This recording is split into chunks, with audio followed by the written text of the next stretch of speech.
Ha, ha, ha.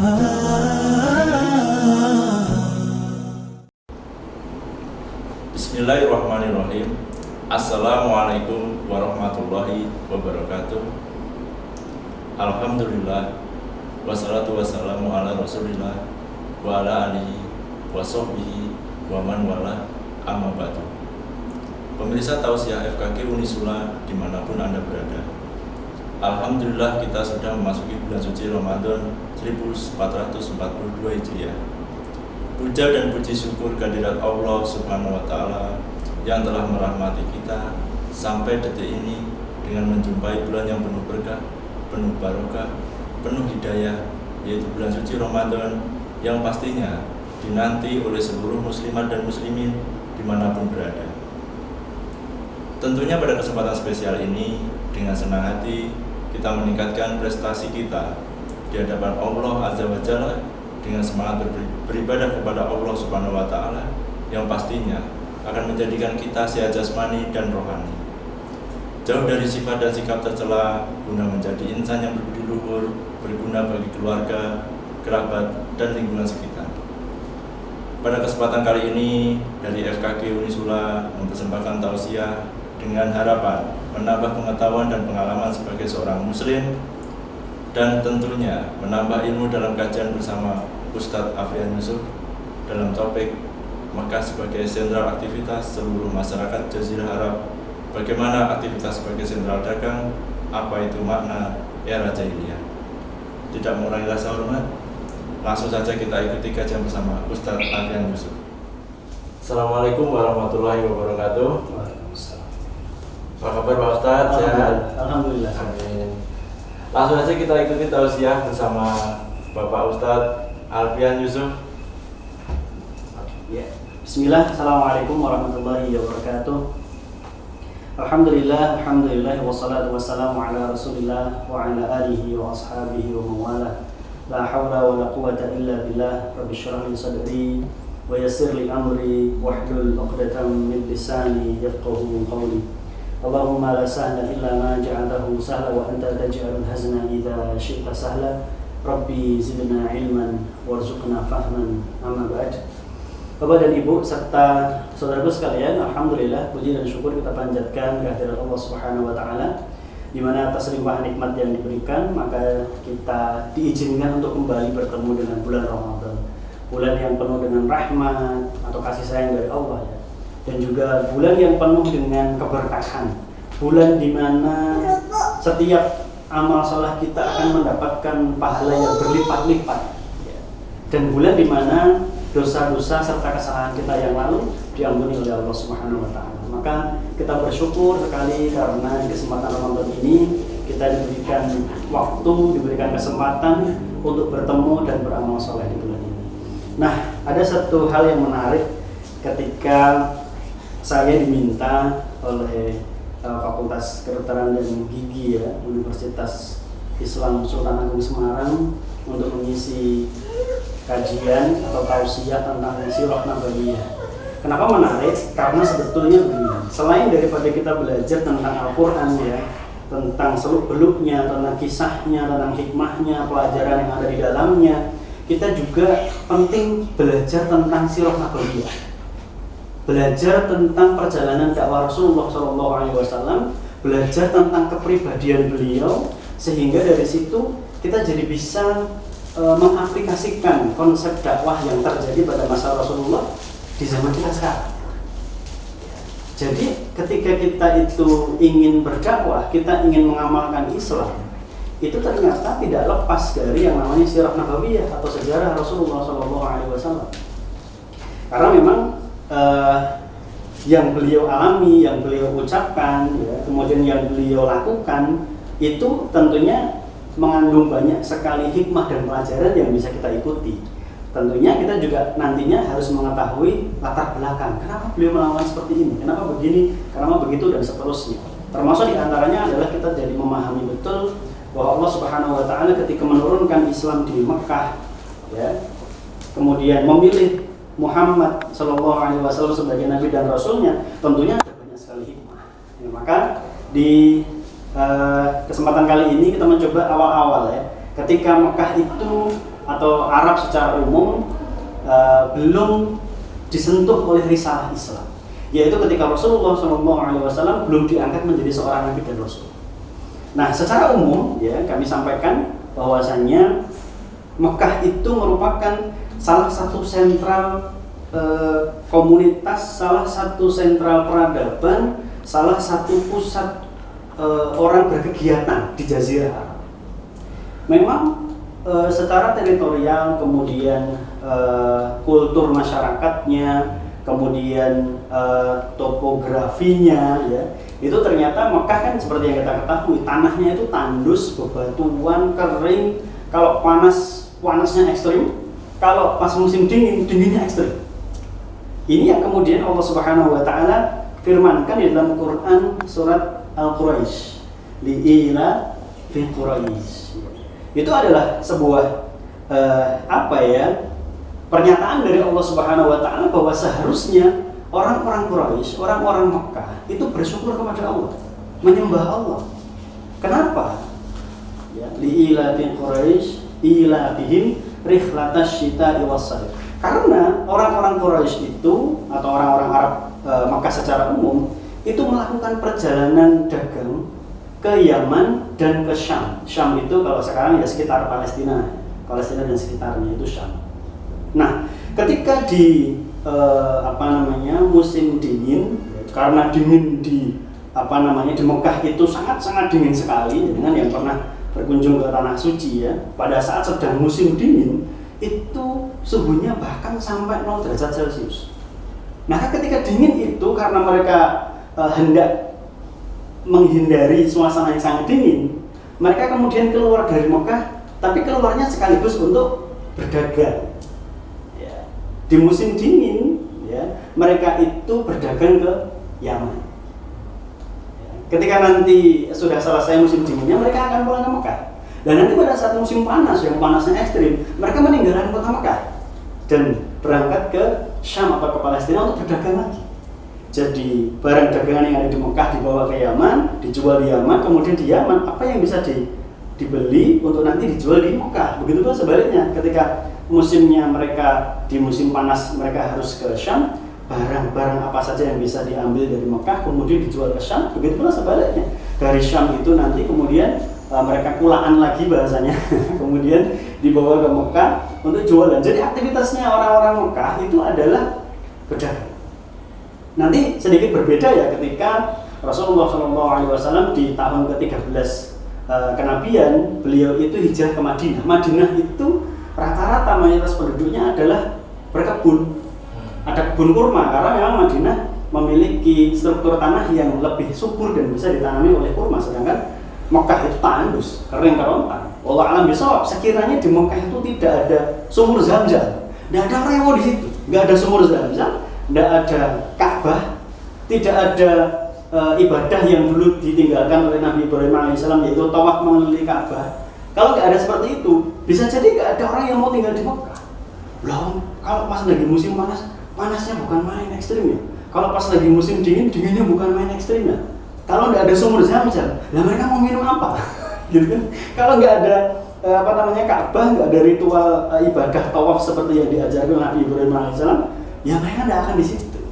Jadi Mekah menjadi sentral perdagangan sekaligus menjadi sentral sebagian orang yang masih memegang peninggalan ajaran agamanya Nabi Ibrahim alaihissalam untuk diikuti. Jadi pada masa dulu itu yang namanya haji itu ada, tawaf itu ada. Nanti di sejarah kita akan melihat salah satu istilahnya cerita di mana Hamzah, yang mana Hamzah itu adalah pamannya Rasulullah SAW yang belum masuk Islam, pulang dari berburu itu, ketika beliau itu pulang ya ke Mekah, pulang dari berburu itu tidak langsung pulang ke rumah, tetapi tawaf dulu sebanyak 7 kali mengelilingi Ka'bah. Dari situlah sebetulnya bahwa ritual tawaf, ritual mengelilingi Ka'bah sebanyak 7 kali itu juga dilakukan oleh orang-orang Quraisy, orang-orang musyrik pada saat itu. Ya, jadi ritual untuk tawaf itu sudah ada. Ritual untuk mengelilingi Ka'bah sebanyak 7 kali itu masih ada. Dan itu menjadi satu peninggalan ibadah dari Nabi Ibrahim alaihissalam, bapaknya para nabi dan rasul. Nah, selanjutnya Mekah itu ternyata masyarakatnya atau Quraisy secara umum ya, itu memiliki beberapa kebiasaan-kebiasaan baik dan beberapa kebiasaan-kebiasaan buruk. Ya, ini kita juga perlu tahu ya, karakter sosial budaya yang ada di sana. Kebiasaan baiknya adalah mereka orangnya jujur. Ya, jadi hampir sulit didapati orang Mekah itu orang yang membohongi, itu hampir sulit didapati. Kemudian mereka adalah orang yang sabar dan tabah. Kita bisa membayangkan ya, ketika dalam kondisi tanah yang gersang, cuaca yang panas, tidak ada tumbuh-tumbuhan atau sangat minim sekali tumbuh-tumbuhan. Artinya mereka mata pencaharian utamanya adalah dengan berdagang itu tadi. Kemudian air juga sulit sekali didapatkan ya, tidak ada cocok tanam di sana. Otomatis kehidupan yang menempa orang-orang Mekah itu adalah kehidupan yang keras. Ya, ini kalau kita bandingkan dengan Indonesia ya, Indonesia ini kan seperti surganya dunia, hijau gitu kan, kemudian sejuk, beberapa tempat bahkan dingin ya. Kemudian tongkat dan batu itu ketika dilempar, ketika tongkat dilempar itu bisa di tanaman gitu ya. Hampir semua tanaman itu cocok dan bisa tumbuh serta berbuah di Indonesia. Tanahnya subur, gemah ripah loh jinawi, toto tentrem, kertora hajo kan gitu kan. Jadi zamrud katulistiwa. Begitu suburnya sehingga kita merasakan seolah-olah kita ini hidup dan berada di surga karena hampir semua fasilitas ada. Akhirnya kita gampang untuk mendapatkan, gitu kan. Kemudian menanam sesuatu gampang sekali. Binatang-binatang ternak dan binatang buruan juga banyak sekali. Maka Indonesia ini seperti surga, tidak seperti yang ada di Mekah di mana hidupnya keras kan. Panasnya ekstrim, kalau dinginnya ekstrim ya, sehingga menjadikan orangnya itu benar-benar sabar, benar-benar tabah. Jadi kalau mau kita bandingkan ya antara orang Mekah dengan orang Jawa untuk menahan lapar, kira-kira lebih kuat mana untuk menahan lapar? Pasti orang-orang Mekah, karena mereka sudah terbiasa hidup susah gitu, sudah terbiasa melakukan perjalanan jauh, kemudian dengan bekal yang sangat terbatas semacam itu. Jadi kebiasaan baik mereka jujur, sabar, tabah gitu kan. Kemudian kebiasaan memuliakan tamu. Jadi kalau ada orang bertamu ke rumah pada saat ternyata tamunya adalah orang yang dari jauh, maka itu dijamu dengan sebaik-baiknya. Disediakan makanan, disediakan minuman, itu kebiasaan-kebiasaan baik ya. Kemudian saling tolong-menolong, terutama antar suku dan orang-orang yang minta pertolongan gitu kan. Tapi juga mereka memiliki kebiasaan buruk. Apa itu? Ya judi, homer, kemudian menyembah berhala, membunuh bayi yang baru lahir, ya, terutama bayi perempuan ya, atau bahkan tidak hanya sekedar perempuan. Ketika mereka merasa bahwasanya kita ini hidupnya susah, mencari makanannya susah, lah kok ini malah melahirkan lagi, bisa jadi bayi laki-laki itu ya dibunuh.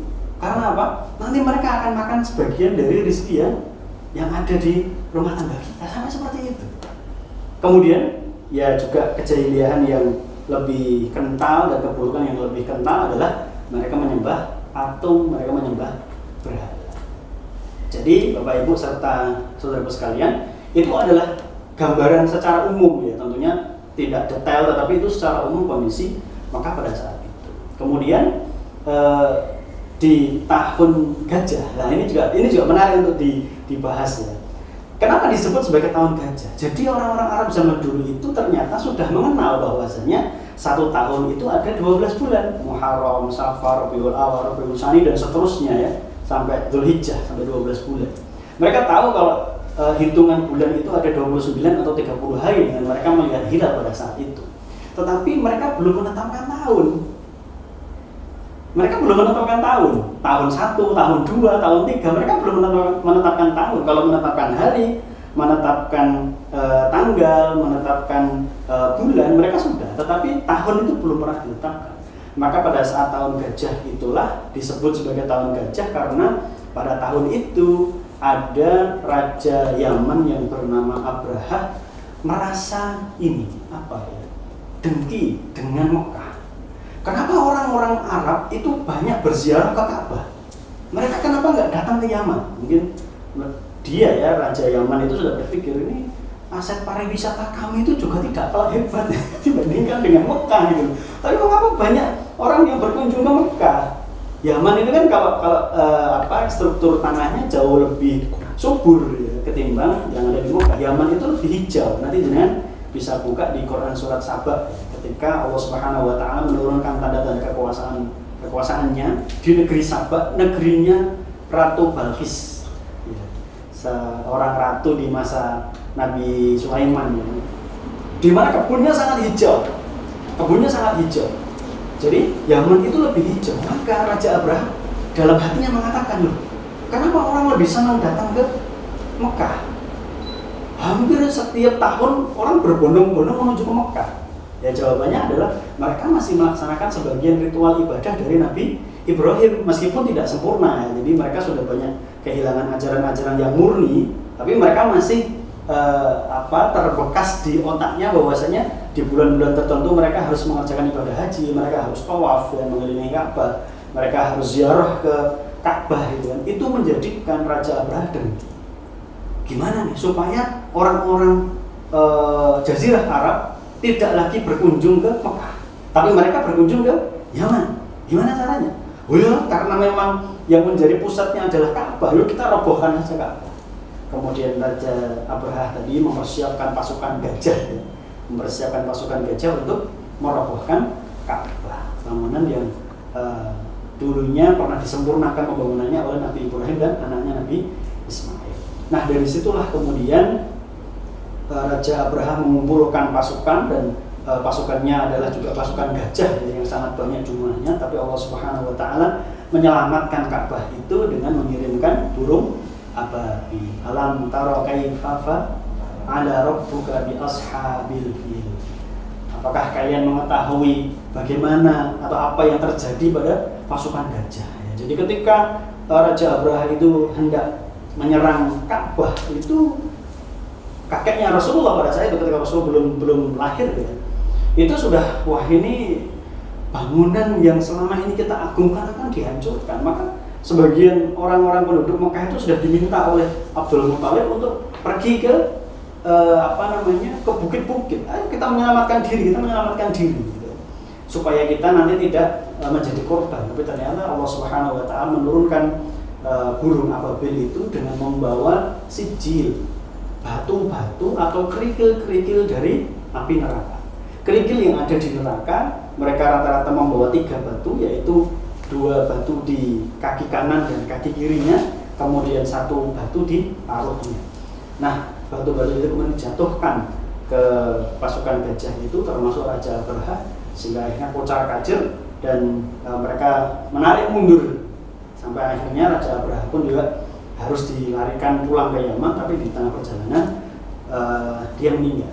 Nah, Bapak Ibu serta saudaraku sekalian, ini adalah tahun di mana Rasulullah SAW dilahirkan, yaitu tahun gajah. Kita tadi tahu ya kenapa tidak ada tahun, karena memang mereka belum menetapkan tahun. Kemudian ada peristiwa yang lain yang juga menarik ya, bahwasanya ketika Rasulullah SAW atau Muhammad ketika masih bayi itu dilahirkan, ya, tidak hanya sekedar Ka'bah itu diamankan oleh Allah Subhanahu wa taala dari serangan pasukan gajah tadi, tapi api di kerajaan Persia, api abadi. Kalau zaman dulu seusia saya apa ya yang di televisi kita pernah nonton film buatan Hong Kong sih ya, Pedang Pembunuh Naga atau apa, di mana disitu dijelaskan tentang api abadi.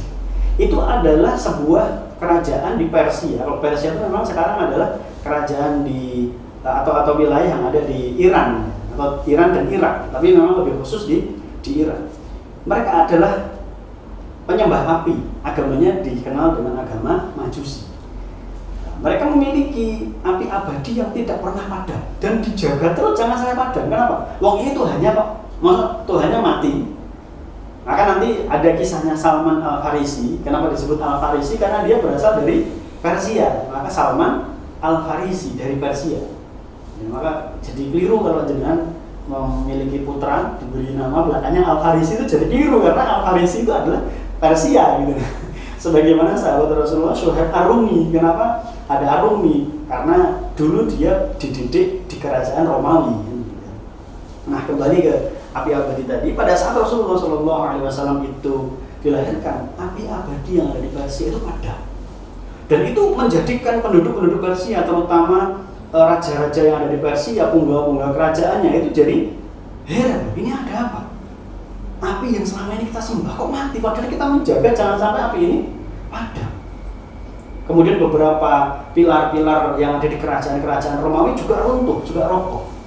Begitu pula sebelum Rasulullah atau Muhammad kecil ini dilahirkan, Ibunda Aminah itu pernah bermimpi pada saat beliau hamil, bahwa dari perutnya itu keluar sebuah cahaya yang terang benderang, dan kemudian dari cahaya itu yang terang benderang tadi ya, itu ternyata menyinari kerajaan Persia dan menyinari kerajaan Romawi.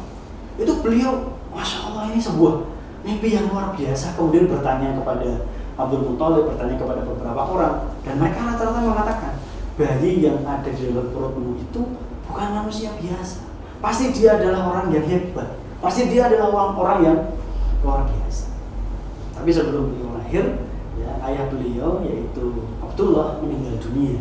Dia mengatakan ketika ibunya masih mengandung usia 6 bulan atau 7 bulan, ayahnya meninggal dunia. Ini juga ada hikmahnya. Kenapa kok ayah beliau itu meninggal dunia sebelum beliau lahir? Karena memang nanti supaya itu mematahkan sebuah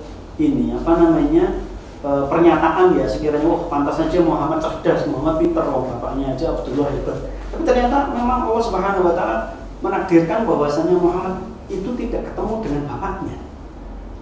Ya, supaya transfer ilmu. Kalau ada yang mengatakan, oh pantas saja dia pintar, dia cerdas, dia punya karakter begini, bapaknya enggak. Padahal Muhammad tuh yatim, gitu ya. Dan nanti ketika beliau lahir, kemudian, nah ini ada kisah yang menarik juga. Di awal-awal ketika beliau lahir, disusui oleh ibunya Aminah, tapi kemudian menjadi kebiasaan orang-orang Mekah ya, bahwa mereka itu menyusukan anaknya ke perempuan-perempuan yang memiliki kualitas ASI yang lebih baik. Jadi orang bisawab ya, bisa jadi orang-orang Mekah itu karena tempatnya yang tadi iklimnya ekstrim tadi, bisa jadi beberapa perempuan itu air susu ibunya tidak keluar dengan baik. Maka ada beberapa rombongan dari Bani Sa'ad ya, mereka itu perempuan-perempuannya dikenal sebagai perempuan-perempuan yang memiliki kualitas ASI yang baik. Perempuan-perempuan dari Bani Sa'ad yang memiliki anak yang barusan dilahirkan itu terbiasa untuk datang ke beberapa daerah-daerah terutama Mekah untuk menawarkan diri menyusui anak-anak bayi yang baru saja dilahirkan di Mekah. Salah satunya adalah Muhammad masih kecil. Maka pada saat itu dijelaskan bahwasanya salah satu perempuan itu yang bernama Halimah atau Halimatus Sa'diyah, perempuan mulia yang berasal dari keluarga yang kurang mampu ya, pada saat itu memiliki anak yang baru saja dilahirkan juga, tapi anaknya itu kurus. Kemudian berangkat bersama suami dan anak bayinya tadi. Di tengah perjalanan mereka mengendarai keledai yang juga kurus ya, sehingga pada saat perjalanan itu air susu dari Halimah itu tidak keluar dalam jumlah yang banyak, sehingga anaknya di perjalanan itu nangis terus. Keledainya pun juga kurus kering, senantiasa tertinggal dengan rombongan-rombongan yang lain, ibu-ibu yang juga mencari anak susuan ke Mekah. Sehingga kalau pada saat istirahat, hampir setiap malam anaknya nangis terus. Kemudian sampai di Mekah, orang-orang pada mencari anak-anak yang mau disusui. Semua perempuan-perempuan Bani Sa'ad tadi sudah mendapatkan anak-anak susuan. Tapi ketika mereka ditawari Halimah, nggak ada yang mau. Kenapa? Lah, anakmu aja kurus kering kayak gini, berarti kualitas ASImu jelek ya. Hampir ibu-ibu yang ditawari untuk anaknya disusui oleh Halimah Sa'diyah itu menolak. Lah, anakmu aja kering, kurus. Nanti kalau anakku disusui oleh kamu, jangan-jangan nanti anakku juga ikut-ikutan kering, kurus, gitu kan, kurus kering. Ya anakmu aja juga kelaparan kayak gitu, berarti kualitas susumu atau kualitas ASImu tidak bagus, sehingga banyak yang menolak.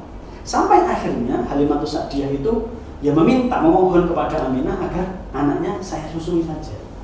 Awalnya Aminah ragu, wah kok seperti ini ya. Atau di dalam hati Halimah pun juga demikian. Saya juga ragu menawarkan kepada Aminah, Muhammad itu tidak punya bapak. Nah kalau nanti saya menawarkan ASI saya kepada dia, saya dapat bayaran apa? Dia anak yatim. Kan begitu. Jangan, ini bahasa orang zaman sekarang. Jangan-jangan ketika saya nanti menyusui dia, ibunya nggak punya uang untuk membayar saya. Jadi mereka menyusui itu dapat upah, dapat ujur. Nah, singkat cerita, Halimatus Sa'diyah membujuk, daripada nanti pulang nggak bawa anak susuan, berarti kan kita nggak dapat uang apa-apa. Ya sudah, nggak apa-apa anak yatim. Suaminya Halimah mengatakan, disusui aja nggak apa-apa di anak yatim. Semoga kita dapat berkah dari pertolongan kita pada anak yatim. Ya betul. Ketika pulang, ya ini mohon maaf ya. Kemudian air susu dari Halimatus Sa'diyah itu tiba-tiba langsung penuh. Jadi dua payudaranya beliau itu langsung terisi penuh. Anaknya menyusu dengan sedemikian lahapnya sampai kenyang. Begitu pula Muhammad sampai kenyang. Kemudian di perjalanan pulang, keledai yang tadinya itu kurus, kering, lemas, kalau perjalanan bareng-bareng itu paling belakang. Ini keledainya jadi gesit lagi. Jadi bahasanya apa ya? Sumringah lagi gitu. jadi gesit gitu kan. Jadi sehat lagi. Wah. Kemudian ketika mereka sampai di perkampungan Bani Sa'ad, ketika ditinggalkan itu Bani Sa'ad dalam keadaan ternak-ternak pada mati, panen-panen gagal, kemudian kemarau panjang. Ketika sampai di Bani Sa'ad itu langsung tanaman-tanaman langsung tumbuh subur.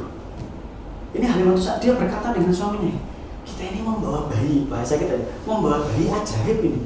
Kalau kita berangkat, kondisi kampung kita itu kering, tanaman-tanaman pada mati, ini kita pulang, kok kemudian seperti itu. Kemudian air susumu ketika berangkat itu juga sangat-sangat sedikit, tapi sekarang ternyata malah justru banyak. Anak kita kelaparan, sekarang bisa minum dengan kenyang. Begitu pula onta, kan tadi bawa keledai juga membawa onta. Onta yang memang dibawa, jadi onta itu tidak hanya sekedar dibawa sebagai kendaraan, tapi juga diambil susunya untuk bekal makanan, bekal minuman. Jadi zaman dulu tuh ya karena saking kerasnya kehidupan yang ada di Jazirah Arab ya, kadang-kadang orang itu nggak makan tapi hanya minum susu onta, hanya minum susu kambing, itu sudah cukup bagi mereka. Jadi bahasa kita prihatinnya luar biasa orang-orang sana itu. Maka pada saat berangkat pun itu ontanya itu puting susunya tidak keluar karena ontanya sudah tua. Tapi ketika pulang membawa bayinya Muhammad ini, puting susu ontanya itu langsung penuh. Jadi ketika mereka perjalanan pulang, anaknya kenyang dengan nasi dari ibunya, kemudian bapak dan ibunya juga kenyang dengan susu dari ontanya. Jadi di mana? Muhammad ini bukan anak biasa, ini anak luar biasa. Sampai kemudian disusui selama 2 tahun gitu kan. Kemudian seperti biasa ya kan, disapih di usia 2 tahun, hendak dikembalikan ke Mekah. Sudah waktunya kan, waktunya disapih, dikembalikan, minta upah. Tapi kemudian Halimah mengatakan, saya kok merasa eman-eman ya kalau Muhammad ini saya kembalikan ke Anda. Loh kok eman-eman, ini anak saya ya. Tapi anaknya Anda, anaknya panjenengan itu banyak membawa keberkahan untuk kami dan kampung kami gitu. Bilang kok tolong, saya minta tolong anaknya saya asuh lagi. Betul, akhirnya diizinkan sama Aminah bawa pulang lagi. Tapi suatu saat Halimatus Sa'diyah dan suaminya kemudian berpikir yang terbalik. Kenapa? Karena di satu siang ketika Muhammad yang masih berusia sekitar kalau nggak salah 3 tahun atau 4 tahun itu sedang bermain-main bersama teman-teman yang seusianya, kemudian anaknya Halimatus Sa'diyah itu lari dengan tergopoh-gopoh ke rumah mengatakan Muhammad perutnya dibelah oleh dua orang yang tidak dikenal. Betul kan? Halimah langsung contoh, siapa yang berani seperti itu? Kemudian Halimah mencari Muhammad dan Muhammad didapati sedang ketakutan, wajahnya itu ketakutan, menangis ya shock ya bahasanya. Kemudian ada mana? Kemudian setelah agak tenang, Muhammad kecil mengatakan ada 2 orang yang tidak aku kenal. Dia datang membawa sebilah pisau dan membelah dadaku, mencari-cari sesuatu yang ada di dadaku. Dan kemudian setelah itu dia tutup kembali dan dia pergi. Nah, anak-anak kecil yang ikut main kan pada ketakutan semua. Dan Muhammad mengatakan seperti itu. Maka Halimatus Sa'diyah dan suaminya, wah ini medeni, gini kayak gini, kembalikan aja Muhammad, kembalikan ke orang tuanya gitu. Jadi Masya Allah, dari situlah akhirnya kemudian Halimatus Sa'diyah dan suaminya mengembalikan Muhammad yang masih kecil ini kepada orang tuanya. Kami menemui sebuah peristiwa yang menakutkan, maka anaknya saya kembalikan saja. Gitu. Ternyata nanti ketika Rasulullah sudah dewasa menceritakan bahwasanya 2 orang itu adalah malaikat yang sedang mencari sesuatu di perutnya Muhammad. Adakah jalur-jalur setan itu nanti akan masuk melalui peredaran darahnya? Maka kalau ada segera dipotong, segera diputus, segera dihentikan di situ.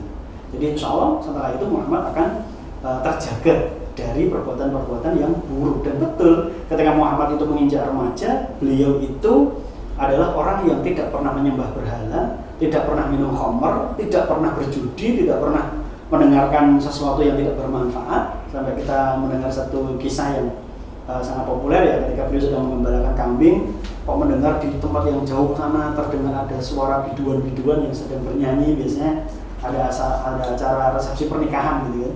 Kemudian dia Muhammad yang masih remaja itu menitipkan domba yang dia gembalakan ke temannya. Aku titip dombaku ya. Lah kamu mau kemana? Aku pengen tahu, selama ini belum pernah dengar suara musik dan suara biduan, pengen dengar di sana, pengen lihat di sana. Jadi itu piye tuh, ini seperti itu ya.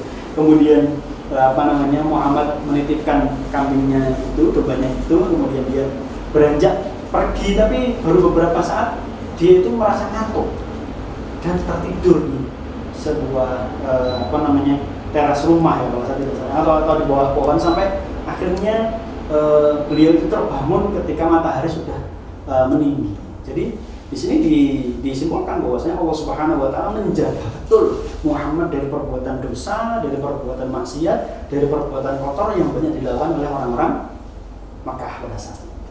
Nah, ini adalah satu pembahasan awal ya tentang Makkah sebelum Rasulullah SAW dianggap menjadi nabi dan rasul. Itu sudah sampai di masa remajanya beliau, ketika beliau dijaga oleh Allah Subhanahu wa taala dari perbuatan-perbuatan yang buruk yang mungkin sebagian orang-orang Arab melakukan. Demikian, semoga bermanfaat. Aku qouli hadza wa astaghfirullahaladzim. Insyaallah kita sambung lagi di kesempatan yang akan datang dengan pembahasan lanjutan. Barakallahu fikum, billahi taufiq wal hidayah. Assalamualaikum warahmatullahi wabarakatuh. Waalaikumsalam warahmatullahi wabarakatuh. Terima kasih Ustadz atas tausiahnya, sangat bermanfaat bagi kita semua. Demikianlah kajian pada kali ini. Semoga bermanfaat dan menambah keimanan serta ketakwaan kita kepada Allah Subhanahu wa taala. Dengan penuh semangat berprestasi di hadapan Allah Subhanahu wa taala, kami FKG Unisula menyajikan kajian yang selanjutnya, yaitu bagaimana turunnya surat Al-Alaq sebagai tonggak peradaban sampai dengan momen hijrah. Tentunya akan lebih seru dengan Ustadz Alfian Yusuf. Wassalamualaikum warahmatullahi wabarakatuh. رمضان كريم كريم كريم شهر عظيم عظيم عظيم رمضان كريم كريم كريم شهر عظيم عظيم عظيم